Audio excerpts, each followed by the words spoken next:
The power is with you. You are the power. You need to manifest the power. Learning leads to creativity. Creativity leads to thinking. Thinking provides knowledge. Knowledge makes you great. सानाम को हुल जोहार जून महीना रिया 30 तारीख अबो सानाम को हुल माहा bone मानावेदा मीद Sai तुरुई गेल मोड़े बछर पारमेना नुआ सांताल हुल हुई काते तेहिं लेकाना दिन रे अबो सानाम को मीद मोनेते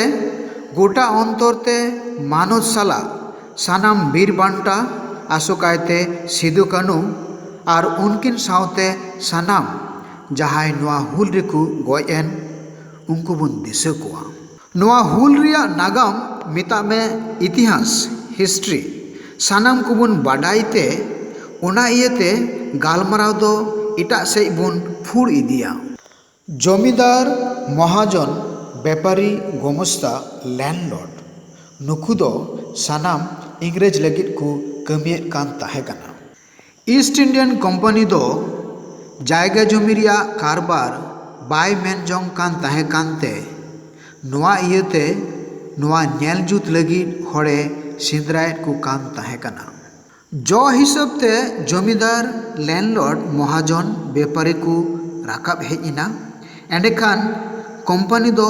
नुकुई जिमाट कोआ और उनको टे खोय बछर बछर टैक्स हतावे एहोबिना our sole aim is to analyse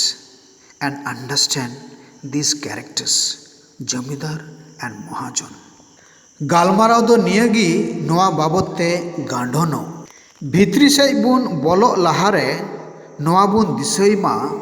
नुकु को ᱧᱩᱢᱚᱜ कान हड़ को चितान रे मिना सानाम रांगाव इद्री नोआ को दो जमन आलबुन चास अबुआ हुदिस रे साफा मोनेते नागाम रिया रेहेट को बुन तुनुम अटकार let us not bring negative aspect of this characters बढ़िया दो बाबुन नेला नोआ ओक्ते रे how do you define accountability How do you understand skill? How do you talk about talent? Noa lahare bun diseruoda noa hul redo amdo chet em asok kana chet iyete noa hul huina chet likana jingiem nyel horet kana tobe noa kin banar bun jokha likhai mid sei ama men jonga jiwi jati ar mid sei nuku zamindar और महाजन को freedom liberty स्वाधीनता नुआरे दो नुआगिम आंगोचिदा जे जम new किचरी Khandua और ताहेन जायगा नुआ करे इटा हर में आलो लगा तकु मेनखान कथा दो ओंडे दो बांग चाबा खाना ईस्ट इंडियन कंपनी भारत को हेजिना व्यापारी मेनते और बई बईते भारत दिसम रिया अयदरी आकुआ तीरी को अगु केदा ताड़वाड़ी रिया हतांगते भारत दिसम रेन रापाज आकुआ अयदरी बाकू रूफा रुआ दड़ियादा आर सारामा को आट चाबा केदा तायनम दाराम नुकुरेन गड़म गिद्रे को नुआ अयदरी को साब रुवड़ केदा जमीदार महाजन व्यापारी रूपते चेद हड़ को सपड़ाव गया अयदरी आतांग लगित चेद हड़ आतु खय उडुक लगित को सपड़ाव गया राजा मंत्री बिना लगित by breaking the limit of imagination people have changed the world Isaac Newton Einstein Galileo Copernicus Christopher Columbus Vasco da Gama British did not offer the power to any Tom and Harry but talented committed responsible accountable person in the form of zamindar and महाजन नुआ कथा राकाबोक कना जे चिकाते अयदरी हटिñok कना in the name of talented person committed person responsible person accountable person nyutum te मिट्टे अडी अनड़ी और हाहाड़ा कथा जे उनागी आबो हबुन कयआ कना zamindar landlord महाजन गमस्ता मेनखान उना रिया दायित्व उना रिया जुगाड़ जतन कमी हरहका जिनिस रिया हिसाब हाताव आबो को तालारे नोआ बोले जस्ती हड़ को ठे बांग नेलोग कना और ओना इयते आम तीन एम चास किदा हिसाब बनुक तमा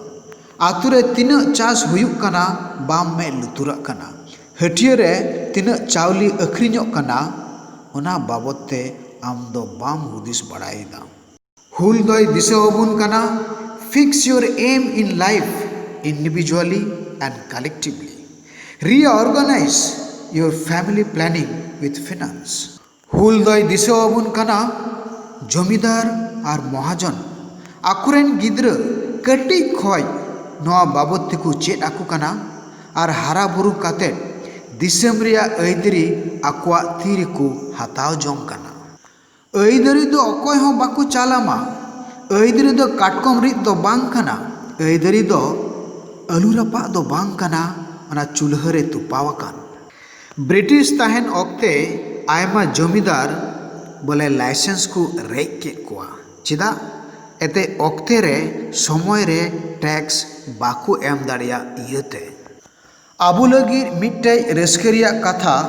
नोआ ऐदरी आबू हड़ को ठे हेज आकाना मानतान हेमंत सोरेन झारखंड रेन मुख्यमंत्री governor Draupadi Murmu Jharkhand rain मानतान Girish Chandra Murmu गड़ई governor Jammu और काश्मीर रेन तबे गालमाराव दो चाबाईना हुल रिया मायांग में रा आम कना हुल रिया माया में होहोआम कना हुल रिया माया में कुली जोंग कना आम बाम जमीदार लेन खाय आमरेन गिद्र ऐदरी चिकाते साब राकाबा आम बाम महाजन लेन खाय आमरेन गिद्र चिकाते दुकान बाजारे चलावा बाम कुसी कान खाय बछर बछर नोआ हुल बुन मानावा टुअर गिद्र लिका आर बुन रा बड़ाया नोआ हासा दो आमा कान गिया नोआ दा आमा कान गिया नोआ सिरमा रिमिल आमा कान गिया गाल मारा में आमा मन तुलुई आतेन में अंतर दांदिर खय